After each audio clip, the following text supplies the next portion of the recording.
Hello दोस्तों। आज की वीडियो में हम बात करेंगे कि कैसे कंटेंट लिखे अपनी वेबसाइट के लिए, अपने ब्लॉग के लिए, जिससे आप अपनी वेबसाइट पे ज़्यादा ट्रैफिक जनरेट कर पाओ इजीली किसी कीवर्ड पे। अगर आप रैंक करना चाहते हो तो आज का ये वीडियो सिर्फ आप एक बार देखोगे तो मैं गारंटी के साथ कहता हूँ आपको कंटेंट राइटिंग में कभी किसी की हेल्प मांगने की ज़रूरत नहीं पड़ेगी।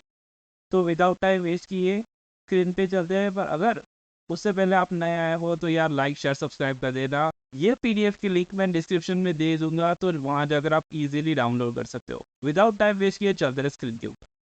तो भाई ये कुछ चेकलिस्ट है जिसको आप फॉलो करोगे तो अच्छा खासा ट्रैफिक जनरेट कर पाओगे आपकी वेबसाइट पे। इसमें सारे पॉइंट्स चेकलिस्ट में दिए हैं कि कैसे कंटेंट को आपको लिखना है, कहाँ पे कीवर्ड को ऐड करना है, कितने लेंथ का पैराग्राफ आपको लिखना है। तो सारे पॉइंट्स यहाँ पर मैं आपको स्टेप बाय स्टेप समझाऊंगा।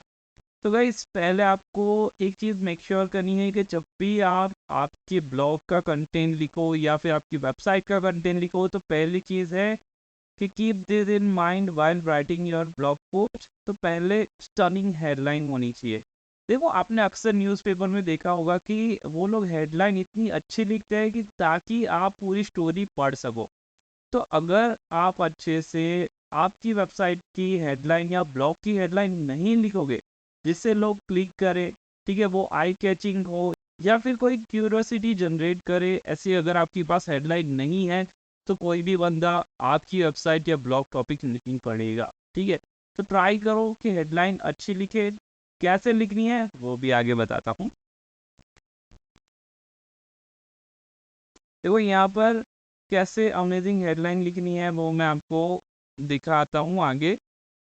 तो नेल द इंट्रो पैराग्राफ। देखो जब भी आप किसी ब्लॉग की हेडलाइन लिखो, किसी कंटेंट का हेडलाइन लिखो, तो वो एक्सप्लेन करना चाहिए आपकी हेडलाइन में कि क्या आएगा या फिर क्या क्यूरियोसिटी जनरेट करेगा। ठीक है, तो यहाँ पे कुछ फॉर्मूला है, पीपीपी करके फॉर्मूला है जो हम यूज़ करते हैं अपनी वेबसाइट का कंटेंट क्रिएट करने। पहला है कि आपको आपका टारगेटेड कीवर्ड आपको हेडलाइन में लिखना है। ठीक है, जब भी आप हेडलाइन लिखो ट्राई करो कि कोई भी आपका टारगेटेड कीवर्ड हो वो आप अपनी हेडलाइन में लिखो। जैसे मैं किसी मेरा खुद का एजेंसी है, तो मैं अगर कोई ब्लॉग टॉपिक पे अगर कंटेंट लिखता हूँ तो वहाँ पे अगर मेरा कीवर्ड है जैसे digital marketing agency in India, तो वो जो मेन कीवर्ड है वो मैं हेडलाइन में इंसर्ट करूँगा ऑलवेज। क्योंकि अगर वो हेडलाइन में इंसर्ट नहीं करूँगा तो जो विजिटर होंगे उनको भी पता नहीं चलेगा ब्लॉग टॉपिक किसके बारे में है, और ना ही गूगल के क्राउलर को पता चलेगा। तो ट्राई करो कि जितना ज़्यादा हो सके कीवर्ड को हर एक प्लेस में आप इंसर्ट करो। पहला प्लेस आपका आएगा हेडलाइन। ठीक है, गूगल पे आप कुछ भी सर्च करते हो तो आपने ये चीज़ देखा होगा, जैसे यहाँ पे एसईओ टूल्स करके है। थोड़ा ज़्यादा जूम करना होता क्या? अच्छा ठीक से, ओके। यहाँ पर आप देख सकते हो एसईओ टूल्स करके लिखा है। ठीक है, तो जो जो आपका हेडलाइन होगा ना उसमें एसईओ टूल्स करके वहाँ पर हर जगह होगा। तो जो आपका हेडलाइन हो वो ट्राई करो कि हर एक आपका जो टाइटल लिखो उसमें वो आपका मेन कीवर्ड आए। ठीक है, उसके बाद आपको जो इंसर्ट करना है वो कीवर्ड कहाँ पे इंसर्ट करना है? डिस्क्रिप्शन पे। जैसे यहाँ पे एसईओ टूल था, ये देखो गूगल के कुछ फॉर्मूलाज है, ठीक है, जो आप फॉलो करोगे तो अच्छा खासा रैंकिंग जनरेट कर सकोगे। ये प्रूवन फॉर्मूला है, हम अपने क्लाइंट्स के लिए यूज़ करते हैं और काफ़ी अच्छा रिजल्ट हमने जनरेट किया है। तो आपका पहला मेन कीवर्ड जो होगा जिस पे आप आर्टिकल लिखोगे वो हेडलाइन में होना चाहिए, यहाँ पे टाइटल में होना चाहिए और उसके बाद डिस्क्रिप्शन में होना चाहिए। जैसे आपने यहाँ पे डिस्क्रिप्शन में देखा है एसईओ टूल्स लिखा हुआ है, यहाँ पर भी एसईओ टूल्स लिखा हुआ है। तो देखो अगर आप देखोगे तो हर जगह वो लोग जो कि कंटेंट लिख रहे हैं, जो कि रैंक आ रहे हैं, उसका पहला जो टारगेटेड कीवर्ड होगा वो हेडलाइन में होना चाहिए। उसके बाद वो कीवर्ड आपका डिस्क्रिप्शन में होना चाहिए। उसके बाद अगर मैं जाता हूँ तो डिस्क्रिप्शन में जब आप ऐड कर दो तो और काम है आपका टारगेटेड कीवर्ड इन परमालिंक, या फिर यूआरएल जो होगा उसमें भी आपका मेन कीवर्ड होना चाहिए। अगर यूआरएल में आपका मेन कीवर्ड है तो ही समझो ये 3 जगह पे आपका कीवर्ड होना चाहिए, तब जाके आपका टाइटल, मेटा डिस्क्रिप्शन और यूआरएल सही होगा तो रैंकिंग का चांसेस है। तो इसको परमालिंक कहते हैं या फिर आप यूआरएल भी इसको कह सकते हैं। फिर आपका टारगेटेड कीवर्ड फर्स्ट 50 वर्ड में होना चाहिए। जब आपका टाइटल, मेटा डिस्क्रिप्शन और यूआरएल में आपका कीवर्ड आ जाता है तो फर्स्ट पैराग्राफ जब आप लिखते हो, जैसे यहाँ पे बैकलिंक को बहुत ही फेमस है जो कि एसईओ सिखाता है, तो ये उससे भी जब कंटेंट लिखते हैं ना तो वो सेम कीवर्ड फर्स्ट 15 वर्ड में यूज़ करता है। तो आपको भी सेम चीज़ें करनी है। फर्स्ट 50 वर्ड में आपको आपका मेन कीवर्ड ऐड करना है जो कि टारगेटेड कीवर्ड आपका होगा, ठीक है। फिर उसके सिनोनिम्स या फिर एलएसआई कीवर्ड आपको ऐड करने हैं। एलएसआई कीवर्ड ऐड करने से बहुत ही अच्छा आपको रैंकिंग में बूस्ट मिलेगा, जो कि आपको 100 वर्ड्स में ऐड करने हैं, फर्स्ट 100 वर्ड्स में। जैसे यहाँ पे है लिस्ट बिल्डिंग है, ठीक है, बिल्डिंग स्ट्रेटजी, ये एलएसआई कीवर्ड है। देखो, अगर आपको पता ना चले एलएसआई कीवर्ड कैसे फाइंड करना है, काफ़ी लोगों को कंफ्यूजन रहता है कि एलएसआई कीवर्ड कैसे फाइंड करें, तो आपको कुछ नहीं करना। गूगल पे वो मेन कीवर्ड आप अगर लिखोगे तो उसके पीछे एलएसआई कीवर्ड लिख दोगे, या फिर चैट जीपीटी है, जेमिनी एआई है, उस पर जाकर आपको मेन कीवर्ड डालना है और उसको पूछना है कि suggest me synonym keywords for, या फिर LSI keyword for this keyword, तो आपको एलएसआई कीवर्ड वहाँ पे मिल जाएगा। उसके बाद चलते हैं 2 to 3 इंटरनल लिंकिंग। देखो, इंटरनल लिंकिंग बहुत ही अच्छा रोल प्ले करती है। अगर आपने लिंक जूस एसईओ वाला वीडियो नहीं देखा तो आई बटन पे जाकर देख लेना, अदरवाइज मेरे यूट्यूब चैनल पे वो पूरा वीडियो है। देखो, इंटरनल लिंकिंग क्या होता है कि अगर मेरा कोई मेन पेज है, ठीक है, जैसे वेट लॉस का कोई मेन पेज है, और अगर मेरा दूसरे सब पेज है जैसे वेट लॉस इन प्रेगनेंसी या कोई भी टॉपिक पे वेट लॉस का वेट है, तो मैं क्या करूँगा, मेन पेज पे उसके इंटरनल लिंकिंग्स बनाऊंगा जो कि सब टॉपिक होंगे। उससे क्या होगा, जब मेन जो पेज होगा उसको ज़्यादा अथॉरिटी मिलेगी दूसरे पेज के रेफरेंस से। तो आपको इंटरनल लिंकिंग हमेशा करना है आपके मेन पेज के साथ, तो ही आपका पेज रैंक आएगा। असाइन फ्यू सेकेंडरी कीवर्ड, यहाँ पे कुछ सेकेंडरी कीवर्ड है। जैसे मेन कीवर्ड आपका मेक मनी ऑनलाइन है, तो सेकेंडरी कीवर्ड क्या है, मेक मनी ऑनलाइन फास्ट, ठीक है। सेकेंडरी दूसरा कीवर्ड क्या है, मेक मनी फास्ट इन 2019, ठीक है, ये पुराना पीडीएफ है, इसलिए 2019 लिखा है। तो आपको समझ में आना चाहिए कि आपका जो टारगेटेड कीवर्ड है उसके आपको सिनोनिम्स पता होने चाहिए, एलएसआई कीवर्ड पता होने चाहिए, उसके सब टॉपिक पता होने चाहिए जो आपको इंटरनल लिंकिंग करने हैं, जिससे आपके मेन जो पैराग्राफ होगा, आपका मेन जो कंटेंट होगा उसको रैंक मिलेगी। देखो, ट्राई करो कि जितना हो सके उतना अच्छा कंटेंट और लॉन्ग कंटेंट लिखो, क्योंकि क्या होता है कि कभी कभी मैंने दिखा है लोग 500 200 300 ऐसे वर्ड की कंटेंट लिखते हैं, ब्लॉग पोस्ट हो या वेबसाइट कंटेंट हो। पर हमें क्या करना है, कम से कम ट्राई करना है 2000 वर्ड से ऊपर का कंटेंट लिखो, क्योंकि जब छोटा आप कंटेंट लिखते हो ना, देखो क्वालिटी कंटेंट होता है, मैं ना नहीं बोलता, पर जितना लंबा कंटेंट होगा उतना ही बेटर कंटेंट होगा, क्योंकि आप लंबे कंटेंट में एक्सप्लेन अच्छे से कर पाओगे। तो जब भी आप कंटेंट राइट करो तो ट्राई करो 2000 वर्ड से ऊपर का कंटेंट हो तो बहुत ही बेटर। यहाँ पे it's very important to write a little in depth. Little in depth में जैसे राइट करना है, ठीक है। यहाँ पर मैंने जो समझा चीज़ है, सब heading, minor heading, LSI keyword use करना है।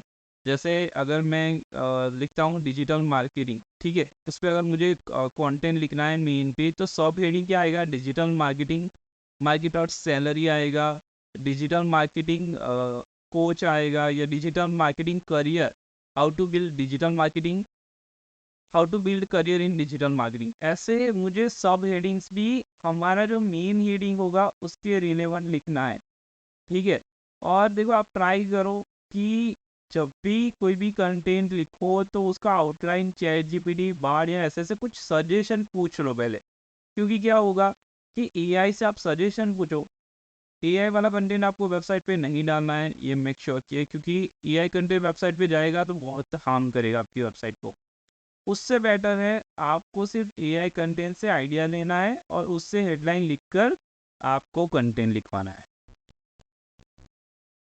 यहाँ जैसा हेडलाइन है make money online, way to make money online और फिर make money online with Google. ठीक है, ये आप उनका मेन हेडिंग है। सब हेडिंग और माइनर हेडिंग जैसे H1, H2, H3, H4, S। ठीक है, तो ऐसे आपको वर्क है कंटेंट में। यहाँ पे लिंक रेप्यूटेबल सोर्स। देखो एक्सटर्नल लिंकिंग जो होती है, जो बैकलिंक होती है, काफ़ी सारे क्लाइंट मुझे पूछते हैं कि सर बैकलिंक कैसे बनाएं या फिर कैसे बनाया जाए। ठीक है, बहुत सारे कस्टमर होते हैं, लीड्स होती है, वो पूछते हैं।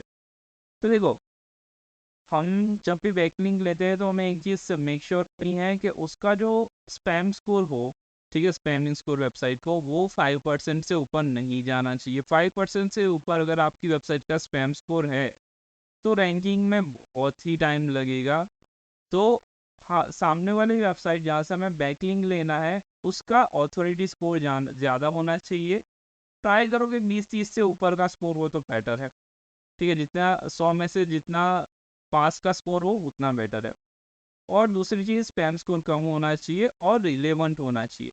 अगर मैं मैराथन के लिए जैसे मैं अगर शूज़ बेच रहा हूँ, ठीक है, तो मैराथन वाली कोई वेबसाइट होगी, कोई इवेंट जहाँ पे वो लोग मैराथन करवा रहे होंगे या इवेंट करवा रहे होंगे, तो उन्हीं की वेबसाइट से मैं बैकलिंक लूँगा। तो शू की वेबसाइट, मैराथन की वेबसाइट पे थॉन बुक अच्छे अच्छी बैकलिंक मिल सकती है। तो यहाँ पर रेडिट से यहाँ पर बैकलिंक लिया है, एक्सटर्नल लिंक। ठीक है,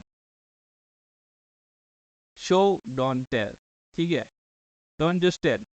देखो किसी भी चीज़ का आप ब्लॉग सीख रहे हो तो ट्राई करो कि वहाँ पे प्रूफ हो, कुछ एग्जांपल हो, कुछ केस स्टडी हो।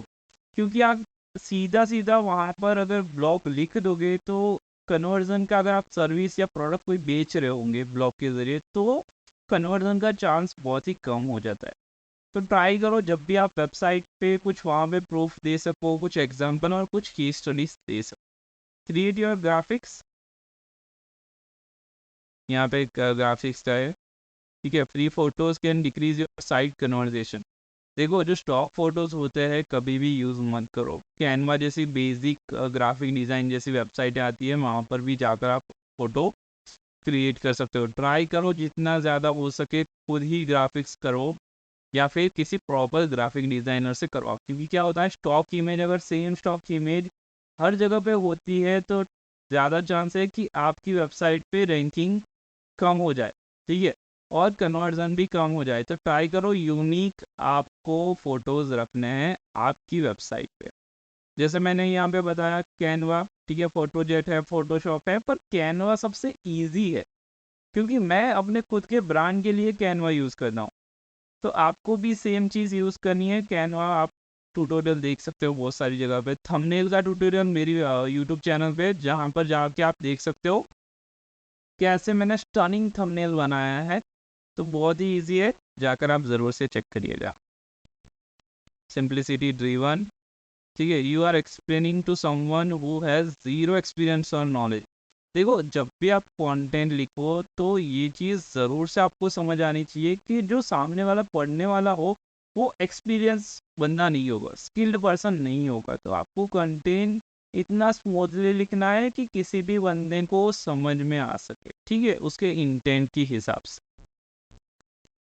फिर आएगा प्राइमरी कीवर्ड इन इमेज। इमेज के जो अल्टर टेक्स्ट है, ठीक है, यहाँ पर आपको जब भी आप राइट क्लिक करके प्रॉपर्टी में जाओगे ना तो इमेज का अल्टर टैग आएगा, या फिर वर्डप्रेस में भी आप क्लिक करोगे तो इमेज का अल्टर टेक्स्ट। जब भी आप सोशल मीडिया पे पोस्ट करोगे तो भी आपको इमेज का अल्टर टेक्स्ट मिलेगा। तो आपको जब इमेज पे क्लिक करोगे ना तो टाइटल और अल्टर टेक्स्ट यहाँ पे लिखना रहता है। ठीक है, इमेज भी रैंक आती है।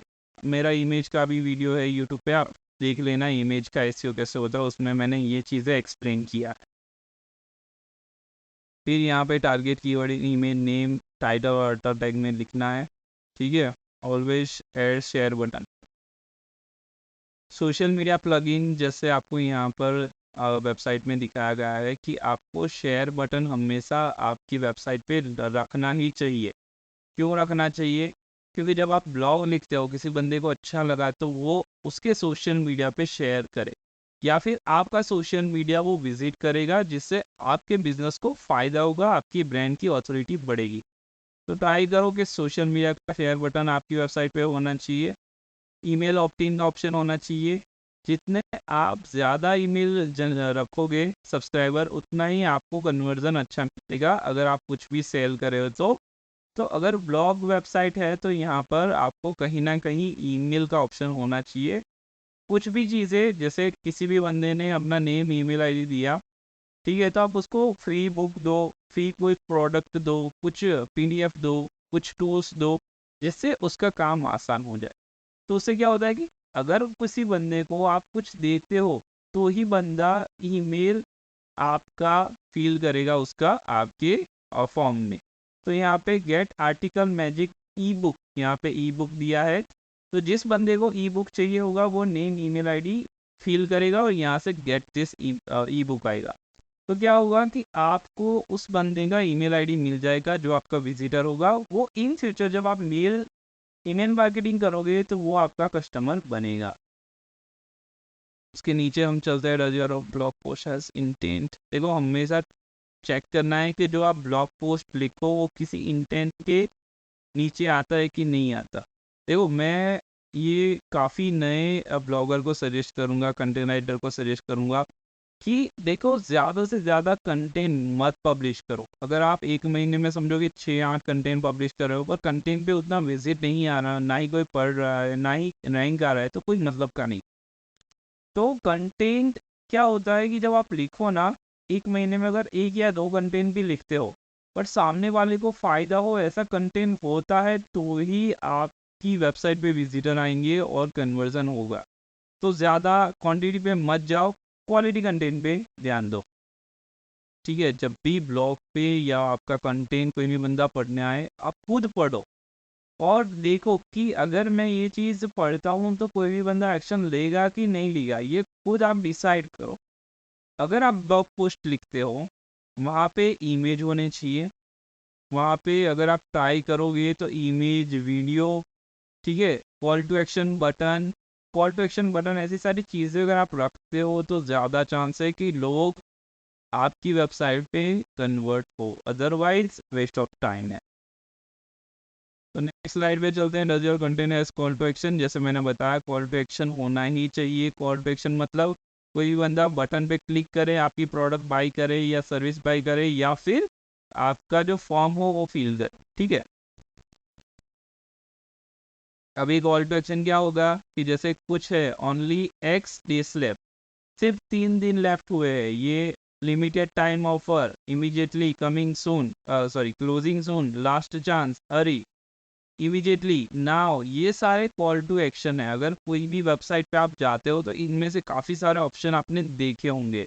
तो इससे क्या होता है कि आपका कन्वर्जन होने के चांसेस बढ़ जाता है, ठीक है। तो आपको कॉल टू एक्शन देना है, क्योंकि अगर कॉल टू एक्शन नहीं दोगे तो कोई फ़ायदा नहीं है। जैसे यूट्यूबर जो जो भी वीडियो आप देखते होंगे, वो लोग कहते हैं कि subscribe my channel, like the video. तो ये क्यों कहते हैं? क्योंकि अगर आप नहीं कहोगे तो कोई भी एक्शन हैपन नहीं होगा। तो आपके विजिटर को हमेशा कोई कॉल टू एक्शन ज़रूर से दो at the end of the video या ब्लॉग। यहाँ पर एग्जांपल है कॉल टू एक्शन का, ऐड टू कार्ट बटन है, ठीक है। अनदर एग्जांपल आप यहाँ पे देख सकते हो, इतनी प्राइस में प्रोडक्ट बिक रही थी, अभी इतने में मिलेगा, गेट द सीक्रेट नाउ, ठीक है। ये कॉल टू एक्शन है। कुछ फ्री में दोगे तो ज़्यादा चांस है कन्वर्जन आपके बढ़ जाएंगे। प्राइसिंग में भी ऐसे कुछ रखोगे, जैसे 100 रुपये की चीज़ है आपको 50 रुपीज़ में मिल रही है, 50% ऑफ है, तो भी ज़्यादा चांस है कन्वर्जन होने के। ये ट्रायल है, ठीक है।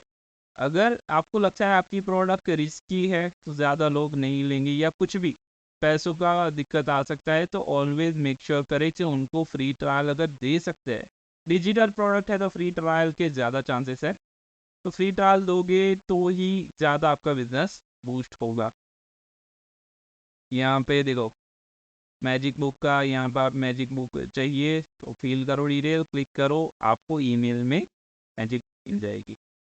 One paragraph should not contain more than 4 lines. देखो काफ़ी सारे लोग कंटेंट राइटर या ब्लॉगर मिस्टेक करते हैं कि वो क्या करते हैं कि पूरा कंटेंट एक ही लाइन में लिख देते हैं, पर आपको मेक श्योर करना है कि जब भी लिखो ना थोड़ा स्पेसिंग रखो, 2-3 लाइन तो उसमें क्या होता है कि जो यूज़र होता है, जो रीड करने वाला बंदा होता है, उसका अटेंशन बना रहता है। अगर आप पूरा पैराग्राफ साथ में लिख दोगे तो वो ज़्यादा चांस है कि वो पूरा रीड नहीं कर पाएगा। तो 2-3 लाइन में आप स्पेसिंग ऐड करते रहो। अवॉइड करना है इमेज को जो कि कॉपीराइट्स होती है, ठीक है। तो publish image without giving credit. देखो, अगर किसी का आप वीडियो पब्लिश करते हो, किसी का इमेज आप यूज़ करते हो, तो ऑलवेज मेक श्योर करें कि उसको क्रेडिट दो, ठीक है। क्योंकि कभी कभी क्या होता है कि न्यूज़ वेबसाइट या फिर आप न्यूज़ वाली कोई ब्लॉगर वेबसाइट बनाई हो जहाँ पर आप क्रेडिट नहीं देते हो, तो कभी कभी वो आपकी वेबसाइट को हार्म कर सकता है, आपकी ब्रांड को हार्म कर सकता है। ऑलवेज मेक श्योर करें क्रेडिट दे। Check once that everything is natural, सब कुछ नेचुरल होना चाहिए। देखो, ऐसा नहीं लगना चाहिए कि आपने कीवर्ड स्टफिंग किया है गूगल पे रैंक आने के लिए। तो एकदम इजी वे में सब कुछ लिखा हुआ होना चाहिए, नेचुरल होना चाहिए, तब भी जाकर। क्योंकि रिसेंटली ब्रेन एल्गोरिज्म आया था, आपको पता हो तो, गूगल का। तो उसमें भी ईट वाला आपने शायद एल्गोरिज्म का पढ़ा हो, तो मतलब एकदम नेचुरल लैंग्वेज में लिखोगे तो ही बेटर रहेगा। अगर आपको इस वीडियो के रिगार्डिंग कोई भी क्वेश्चन है तो आप मुझे कमेंट सेक्शन में जाके बता सकते हैं। ये पीडीएफ मैं कमेंट सेक्शन में लिंक कर दूंगा। तो वीडियो अच्छा लगा हो तो लाइक शेयर सब्सक्राइब ज़रूर से कीजिएगा। अगर आप डिजिटल मार्केटिंग की सर्विस चाहते हैं या एसईओ की सर्विस चाहते हैं या कंटेंट राइटर की सर्विस चाहते हैं, तो आप मुझे डिस्प्ले पे दिए गए नंबर पे कांटेक्ट कर सकते हो और मुझसे सीधा बात कर सकते हैं। Thank you.